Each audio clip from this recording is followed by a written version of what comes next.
Marcus Aurelius by Marcus Aurelius Antoninus.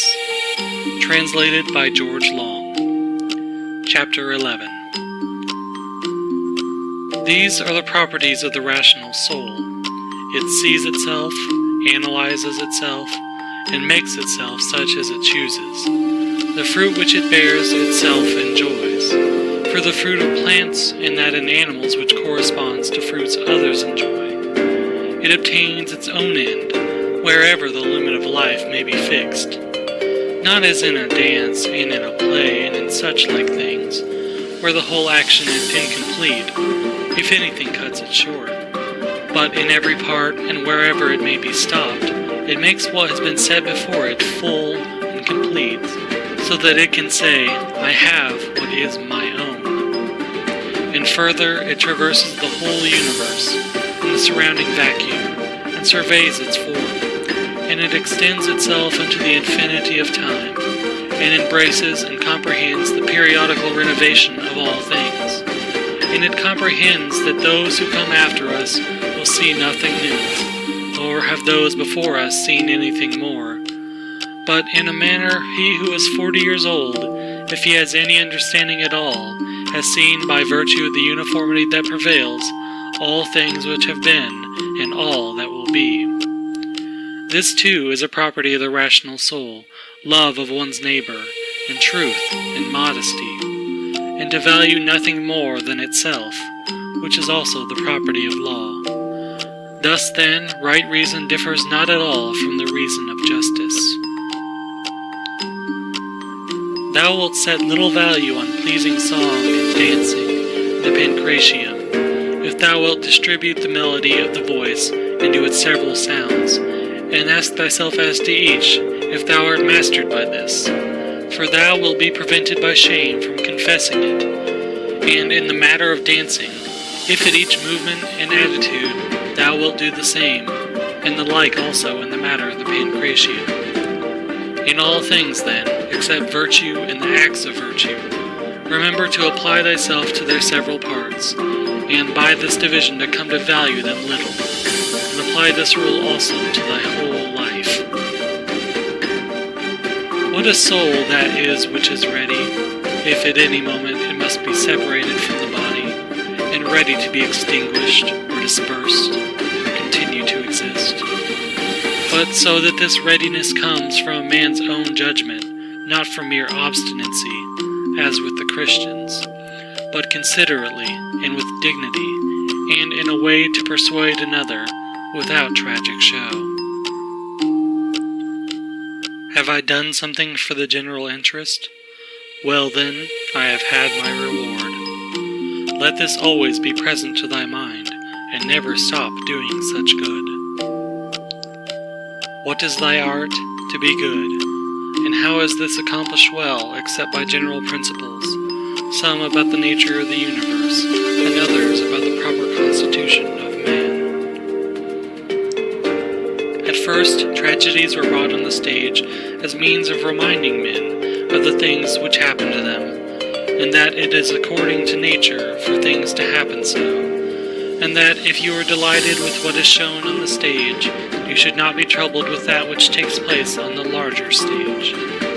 For you see that these things must be accomplished thus, and that even they bear them who cry out, O Cytheron. And indeed, some things are said well by the dramatic writers, of which kind is the following especially. Me and my children, if the gods neglect, this has its reason too. And again, we must not chafe and fret at that which happens. And life's harvest reap like the wheat's fruitful ear, and other things of the same kind.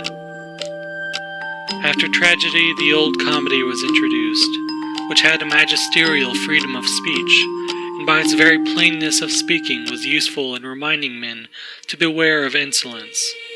And for this purpose too Diogenes used to take from these writers. But as to the middle comedy which came next, observe what it was, and again, for what object the new comedy was introduced, which gradually sunk down into a mere mimic artifice. That some good things are said even by these writers, everybody knows. But the whole plan of such poetry and dramaturgy, to what end does it look? How plain does it appear that there is not another condition of life so well suited for philosophizing as this in which thou now happenest to be. A branch cut off from the adjacent branch must of necessity be cut off from the whole tree also. So too a man, when he is separated from another man, has fallen off from the whole social community. Now as to a branch, another cuts it off, but a man by his own act separates himself from his neighbor when he hates him and turns away from him, and he does not know that he has at the same time cut himself off from the whole social system. Yet he has this privilege certainly from Zeus who framed society, for it is in our power to grow again to that which is near to us, and again to become a part which helps us to make up the whole. However, if it often happens, this kind of separation, it makes it difficult for that which detaches itself to be brought to unity, and to be restored to its former condition. Finally, the branch, which from the first grew together with the tree, and has continued to have one life with it, is not like that which after being cut off is then ingrafted. For this is something like what the gardeners mean when they say that it grows with the rest of the tree, but that it has not the same mind with it. As those who try to stand in thy way, when thou art proceeding according to right reason, will not be able to turn thee aside from thy proper action, so neither let them drive thee from thy benevolent feelings towards them, but be on thy guard equally in both matters, not only in the matter of steady judgment and action, but also in the matter of gentleness towards those who try to hinder or otherwise trouble thee. For this is also a weakness, to be vexed with, as well as to be diverted from thy course of action, and to give way through fear. For both are equally deserters from their post, the man who does it through fear, and the man who is alienated from him who is by nature a kinsman and a friend. There is no nature which is inferior to art, for the arts imitate the natures of things. But if this is so, that nature which is the most perfect and the most comprehensive of all natures cannot fall short of the skill of art. Now all arts do the inferior things for the sake of the superior. Therefore the universal nature does so too. And indeed, hence is the origin of justice. And in justice the other virtues have their foundation. For justice will not be observed if we either care for middle things indifferent, or are easily deceived, and careless, and changeable.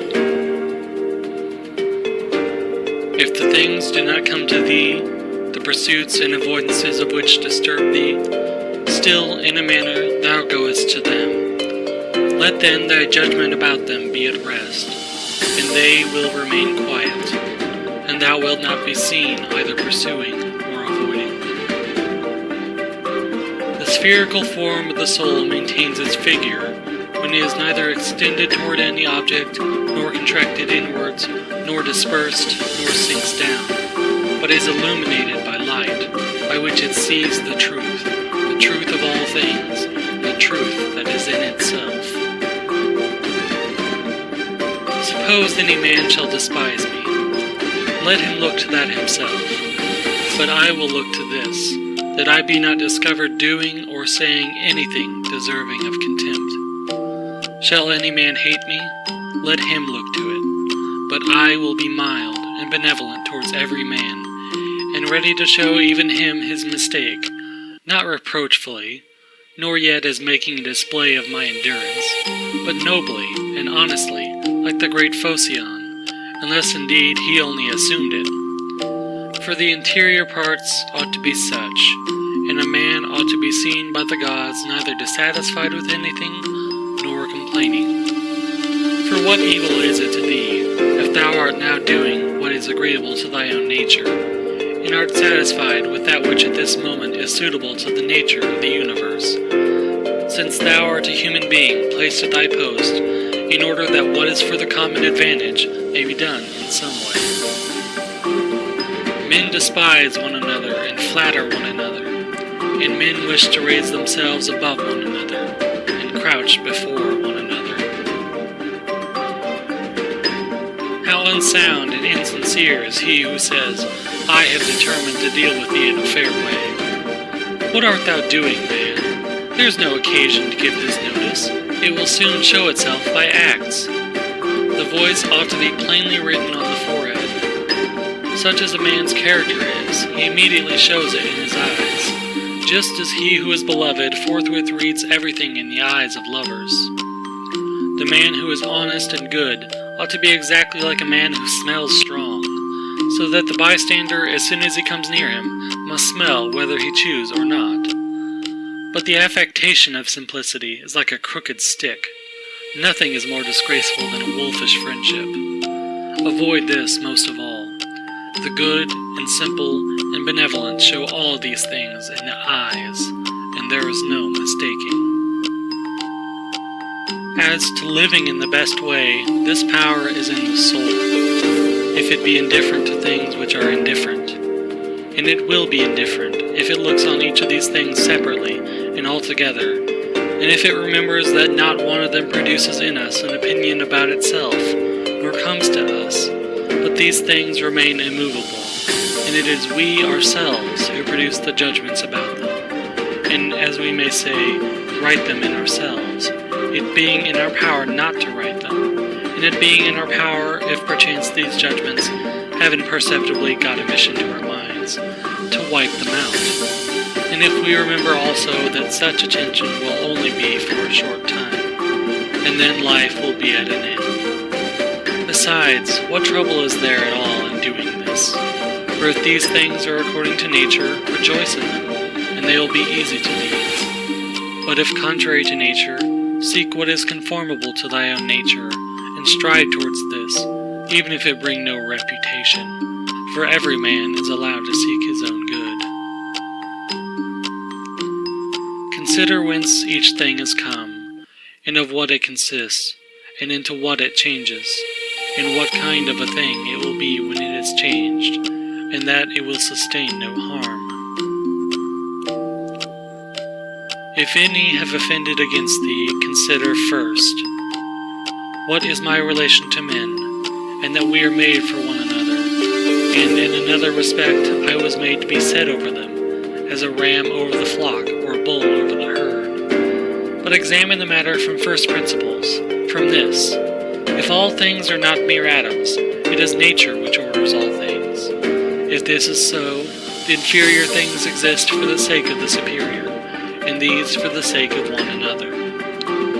Second, consider what kind of men they are at table, in bed, and so forth, and particularly, under what compulsions in respect of opinions they are, and as to their acts, consider with what pride they do what they do. Third, that if men do rightly what they do, we ought not to be displeased, but if they do not right, it is plain that they do so involuntarily and in ignorance. For as every soul is unwillingly deprived of the truth, so also it is unwillingly deprived of the power of behaving to each man according to his deserts.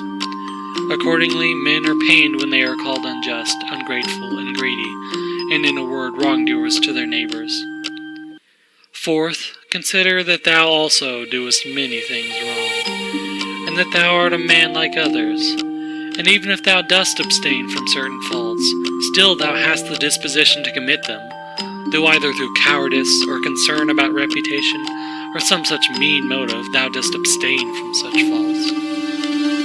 Fifth, consider that thou dost not even understand whether men are doing wrong or not, for many things are done with a certain reference to circumstances. And in short, a man must learn a great deal to enable him to pass a correct judgment on another man's acts. Sixth, consider when thou art much vexed or grieved, that man's life is only a moment, and after a short time we are all laid out dead.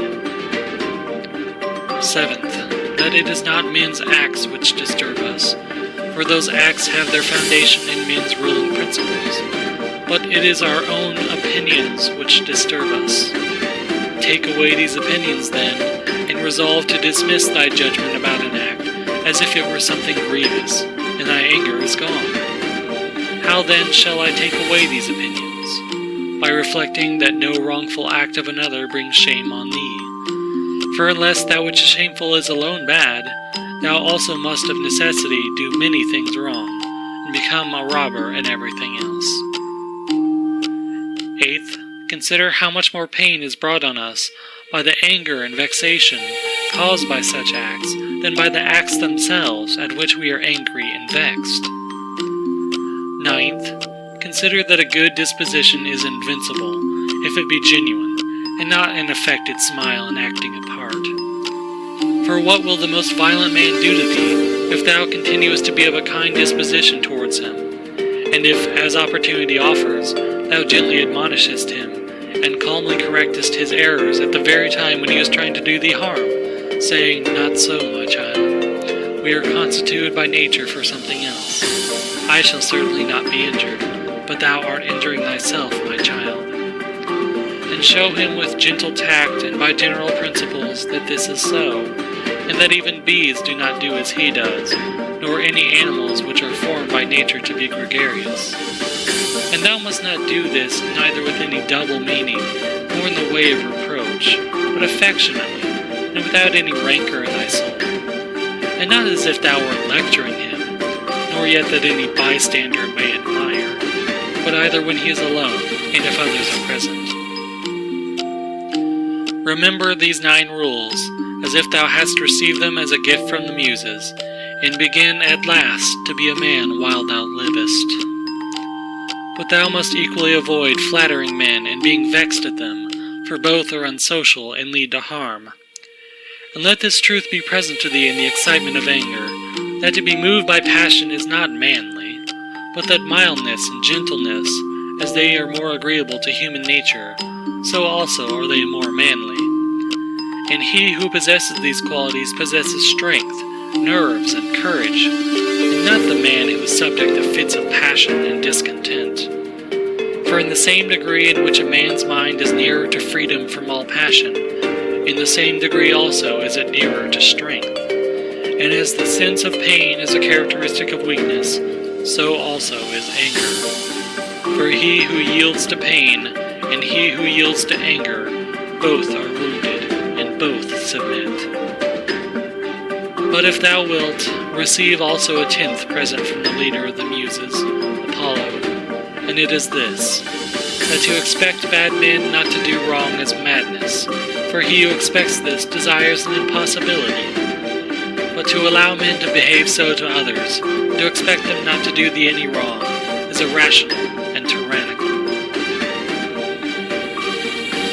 There are 4 principal aberrations of the superior faculty, against which thou shouldst be constantly on thy guard, and when thou hast detected them, thou shouldst wipe them out, and say on each occasion thus, This thought is not necessary, this tends to destroy social union, this which thou art going to say comes not from the real thoughts, for thou shouldst consider it among the most absurd of things, for a man not to speak from his real thoughts.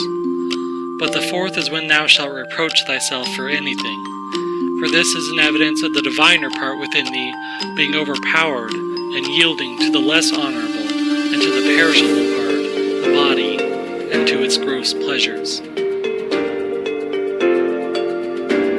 Thy aerial part and all the fiery parts which are mingled in thee, though by nature they have an upward tendency, still in obedience to the disposition of the universe they are overpowered here in the compound mass, the body. And also the whole of the earthy part in thee and the watery, though their tendency is downwards, still are raised up and occupy a position which is not their natural. In this manner then the elemental parts obey the universal, for when they have been fixed in any place perforce they remain there, until again the universal shall sound the signal for dissolution. Is it not then strange that thy intelligent part only should be disobedient, and discontented with its own place? And yet no force is imposed on it, but only those things which are conformable to its nature. Still it does not submit, but is carried in the opposite direction. For the movement toward injustice and intemperance, and to anger and grief and fear, is nothing else than the act of one who deviates from nature. And also when the ruling faculty is discontented with anything that happens, then too it deserts its post. For it is constituted for piety and reverence toward the gods, no less than for justice. For these qualities also are comprehended under the generic term of contentment with the constitution of things, and indeed they are prior to acts of justice. He who has not one and always the same object in life cannot be one and the same all through his life. But what I have said is not enough, unless this also is added, what this object ought to be. For as there is not the same opinion about all the things which in some way or other are considered by the majority to be good, but only about some certain things, that is, things which concern the common interest, so also we ought to propose to ourselves an object which shall be of a common kind, social and political. For he who directs all his own efforts to this object will make all his acts alike, and thus will always be the same. Think of the country mouse, and of the town mouse, and of the alarm and trepidation of the town mouse. Socrates used to call the opinions of the many by the name of lamii, bugbears to frighten children. The Lacedaemonians, at their public spectacles, used to set seats in the shade for strangers, but themselves sat down anywhere. Socrates excused himself to Perdiccas for not going to him, saying, "It is because I would not perish by the worst of all ends, that is, I would not receive a favor and then be unable to return it." In the writings of the Ephesians there was this precept, constantly to think of someone of the men of former times who practiced virtue. The Pythagoreans bid us in the morning look to the heavens, that we may be reminded of those bodies which continually do the same things, and in the same manner perform their work, and also be reminded of their purity and nudity, for there is no veil over a star. Consider what a man Socrates was when he dressed himself in a skin, after Xanthippe had taken his cloak and gone out, and what Socrates said to his friends who were ashamed of him, and drew back from him when they saw him dressed thus. Neither in writing nor in reading wilt thou be able to lay down rules for others, before thou shalt have learned to obey rules thyself. Much more is this so in life. A slave thou art, free speech is not for thee. And my heart laughed within. Odyssey 9:4-13. And virtue they will curse, speaking harsh words. Hesiod, Works and Days 184. To look for the fig in winter is a madman's act. Such is he who looks for his child when it is no longer allowed. Epictetus 3:24-87. When a man kisses his child, said Epictetus, he should whisper to himself, "Tomorrow perchance thou wilt die." But those are words of bad omen. No word is a word of bad omen, said Epictetus, which expresses any work of nature. Or, if it is so, it is also a word of bad omen to speak of the ears of corn being reaped. Epictetus 3:24-88. The unripe grape, the ripe bunch, the dried grape, all are changes, not into nothing, but into something which exists not yet. Epictetus 3:24. No man can rob us of our free will. Epictetus 3:22-105. Epictetus also said, a man must discover an art, or rules, with respect to giving his assent, and in respect to his movements, he must be careful that they be made with regard to circumstances, that they be consistent with social interests, that they have regard to the value of the object, and as to sensual desire, he should altogether keep away from it, and as to avoidance, he should not show it with respect to any of the things which are not in our power. The dispute then, he said, is not about any common matter, but about being mad or not. Socrates used to say, "What do you want? Souls of rational men or irrational?" Souls of rational men. Of what rational men? Sound or unsound? Sound. Why then do you not seek for them? Because we have them. Why then do you fight and quarrel? End of chapter 11.